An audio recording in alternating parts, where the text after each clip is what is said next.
فرمایا دو آوازیں قابل لعنت ہیں، خوشی کے وقت گانا اور غم کے وقت بین کی آواز۔ میرے نبی صلی اللہ علیہ وسلم فرماتے ہیں میری امت پہ ایک ایسا زمانہ آئے گا لوگ ریشم، زنا اور گانے بجانے کے آلات کو حلال قرار دیں گے۔ قریب آقا فرماتے میری امت پہ ایک ایسا زمانہ آئے گا لوگ شرابیں پیئیں گے، یسمونہا بغیر اسمہا، فرمایا اس کا نام بدل دیں گے، یوزفو علی رؤوسہم بالمعازف والمغنیات، فرمایا ان کے سروں پر باجوں گاجوں اور ناچ گانے والیوں کا شور اور ہنگامہ ہوگا۔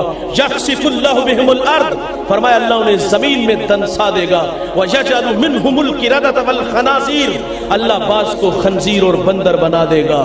فرمایا جب قوم کا بیٹا آوارہ مزاج ہوگا، شرابیں پیے گا، نام بدلے گا، تو پھر اللہ کی رحمت ایسی قوم سے روٹھ جائے گی۔ فرمایا جب موسیقی دھن ہوگی تو پھر کیا ہوگا؟ جزوی عذاب یہ آئے گا کہ اللہ انہیں زمین میں دنسا دے گا۔ آپ تھوڑا سا ماضی کی اوراق پلٹ کے دیکھیے، 2005 میں صبح 9 بجے ایک جھٹکا لگا تھا، وہ جھٹکے یہاں بھی محسوس کیے گئے اور شمالی علاقہ جات میں بھی محسوس کیے گئے، لیکن وہاں جھٹکا زوردار تھا اور اس جھٹکے نے مانسیرا سے ضلع پاک تک 1 لاکھ انسانوں کی ہڈیاں توڑ دی تھی۔ کتنے سہاگ اجڑے، بچے یتیم ہوئے، ارمان کچلے گئے، اور کتنے لوگ تھے جو سخاوت کے دیوتا تھے، لوگوں نے صبح کے اجالا میں دیکھا کہ ہاتھوں میں کشکول لیے وہ بھی بھیک مانگ رہے تھے۔ فرمایا جب شرابیں پیئیں گے، موسیقی دھن ہوگی تو اللہ کا عذاب کیسے برسے گا؟ اللہ انہیں زمین میں دنسا دے گا۔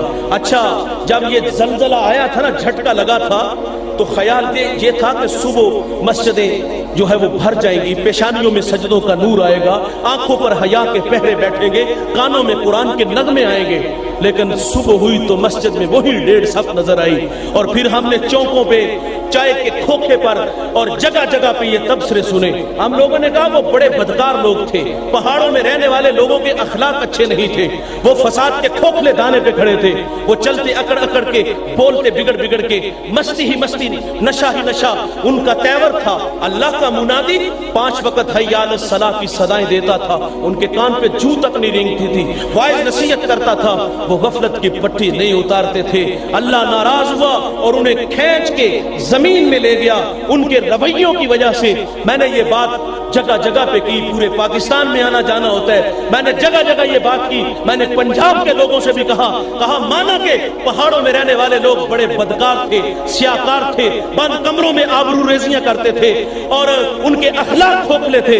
میں نے کہا کبھی اپنے گریبان میں جھانک کر کے دیکھو، حاجی ثناء اللہ ہم بھی نہیں، اخلاق ہمارے بھی اچھے نہیں، ہمارے کانوں میں بھی قرآن کے نغمے نہیں، فحش گانے ہیں، ہماری آنکھوں پر بھی حیا کے پہرے نہیں، ان آنکھوں میں شہوات بھری ہوئی ہیں، ہماری زبانیں قرآن کے نغمے نہیں، گالیاں بکتی ہیں۔ اور صاحب یہ جھٹکے اس لیے لگتے ہیں، یہ قوموں کو سنبھلنے کا موقع دیا جاتا ہے۔ اگر عذاب کا کوڑا پہاڑوں میں برسا ہے تو کھینچ کے زمین میں لے گیا، اور اگر اللہ ناراض ہوا، یہ جزوی عذاب ادھر آیا تو یہ دوڑتی گاڑیاں، یہ فلک بوس عمارتیں، یہ بنگلے، یہ پلازے، اگر وہ جھٹکا دے گا تو انہیں بھی خاک میں ملا دے گا۔ بات کو آگے بڑھاتا ہوں، فرمایا یہ شرابیں پئیں گے، نام بدلیں گے اور موسیقی دھن ہوگی اور اللہ انہیں زمین میں کھینچ کے لے جائے گا۔ بعض کو خنزیر، بعض کو اللہ بندر بنا دے گا۔ انسان ظاہری طور پہ خنزیر اور بندر نہیں بنے گا، لیکن خنزیر اور بندر کی جو صفات ہے وہ انسان میں آ جائے گی۔ علم حیاتیات میں لکھا ہے خنزیر کی سب سے بڑی صفت یہ ہے کہ وہ بے غیرت اور بے حیا ہوتا ہے۔ بندر کی صفت وہ نقالی کرتا ہے، ایکٹنگ کرتا ہے۔ یہ شوبز کی دنیا، پاپ سنگر، سننے والوں کے مزاج کو ہم اچھی طرح جانتے ہیں۔ تو فرمایا حیا والی بات ان لوگوں سے چھین لی جائے گی۔